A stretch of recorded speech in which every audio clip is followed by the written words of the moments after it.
RPG. This genre has been around since the Stone Age, with Dungeons and Dragons being the father of the genre. But Quavi, D&D isn't a video game.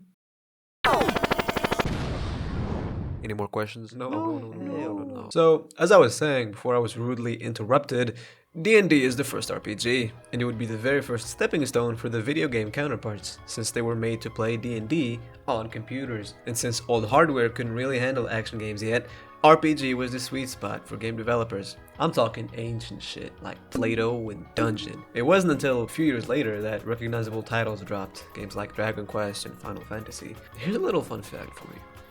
Square Enix actually named the game Final Fantasy because they thought it would be their last game. I think it's safe to assume they were a little bit off the mark with that prediction. I played a little bit of Persona, but goddamn, I was bored out of my noggin. Don't get me wrong, the game is an amazing piece of art, and I know that for a fact. But I guess I'm just not too hot on turn-based games, which is why I brought an expert.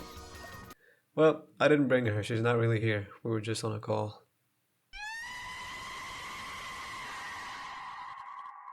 What I want to understand, because I've tried playing RPGs, like what makes you stay there and finish an RPG game? Like what part of the game? I'm an artist. I make art. I do all that kind of stuff. And a lot of times something that when I look at games from an artist standpoint, I look at the art first before I look at anything else. Like if your game isn't visually appealing to me, not to everyone, to me in some way, then that's kind of already like an I don't know.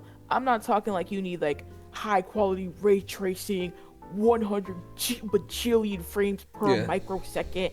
Like it just needs to look like there was some form of love put into it and it's not some copy and paste style from everything else. And once it like checks that off the list, then it's kind of like the story. Like the story can't be some generic, oh, there's a prince and he has to go save a princess or slay a dragon, unless you can put a twist on it and make it sound cool.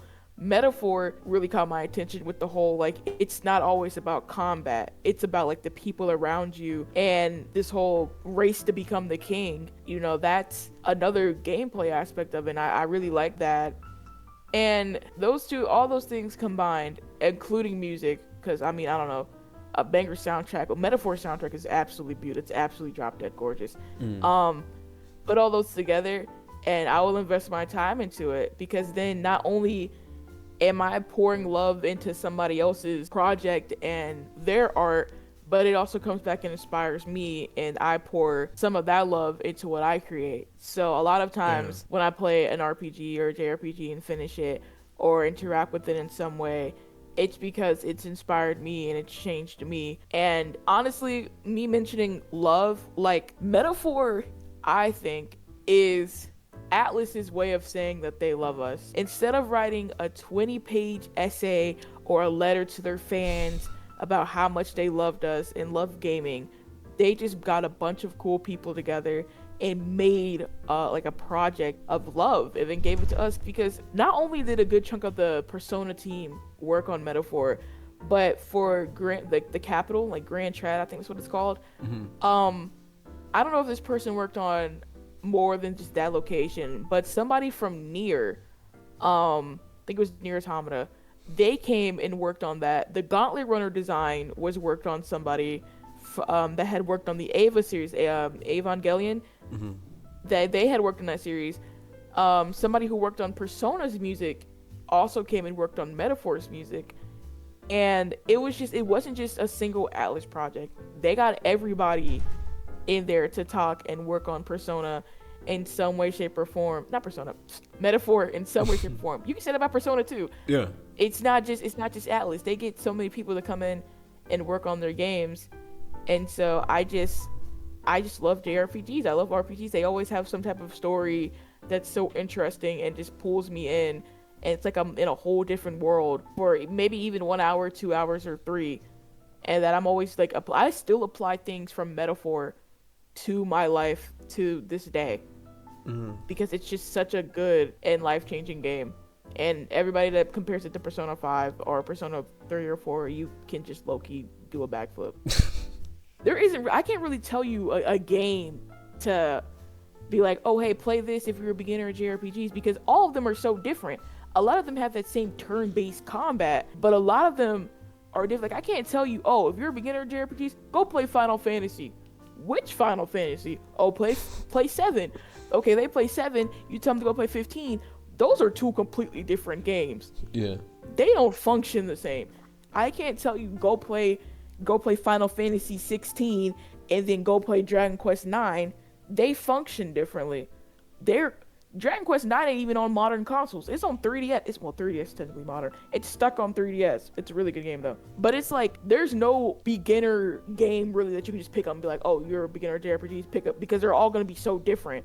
And Metaphor kind of breaks that. You can pick up Metaphor and do Storyteller, and it you can get into that turn-based combat and prepare yourself for it. Then you're gonna play it and use that combat, and then go play Like a Dragon and be kind of sad because the combat ain't as cool. Cause I mean, Like a Dragon is combat. It's cool, but kind of boring. I'm not gonna lie with you. It's a little boring. It kind of goes with the storytelling of the game, which, oh my gosh. When games do that, when they incorporate the storytelling into the mechanics, I think that's awesome sauce. Like in Like a Dragon, Ichiban kind of thinks of his life like a video game. So naturally, his combat style or the combat of the game is going to be turn-based like an RPG. Ichiban, when he was younger, he played a lot of Dragon Quest when he was younger. And so he kind of thinks of his life kind of like a video game. If I came to you, right? Say I'm a game developing studio or whatever, right? And I came to you personally and I asked you, what do you think is the way, or what incorporates, or how do we go about making the perfect RPG or perfect JRPG from your point of view as a player of this genre? So personally, for one, I would say that a good story, naturally, you're going to need a story that, there's a conflict, there's a rising action, falling action. Try to think outside of the box. Do something that hasn't been done before. It's okay to do things that have been done before, but try to do a spin on it at least, or something like that. Try to do something different. Have a good story. Have a great balance of characters. You can have a lot of characters. Not a lot, but you have a lot of characters. But make sure that the characters are memorable, okay? Make sure that they're there to serve a purpose and not just to fill in a blank space.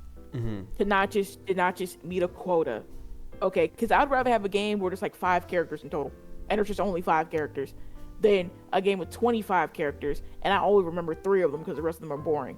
Have interesting characters and have characters that are memorable and serve a purpose, whether they're there for 10 minutes or 25 minutes. There's a character in Metaphor that we see at the beginning of the game and he's there for maybe an hour. Never see him again.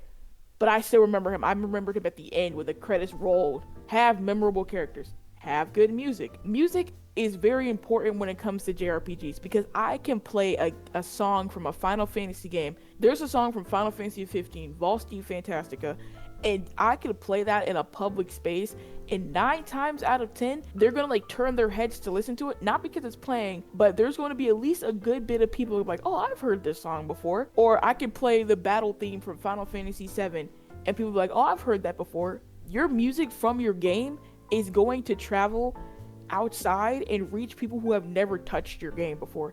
There's tons of people who have never played a Persona game, but I can guarantee you there's tons of people who have Persona music in their playlist. That's true.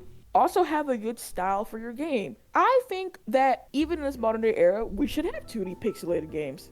I think they're cool.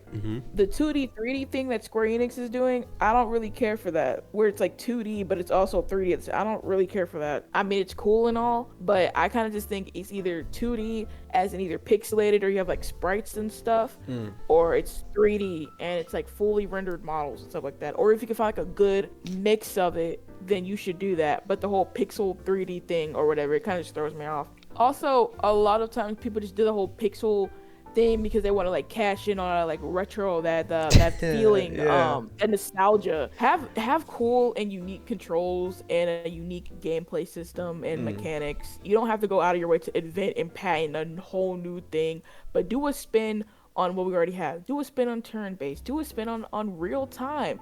Do a cool magic system, or don't have magic at all.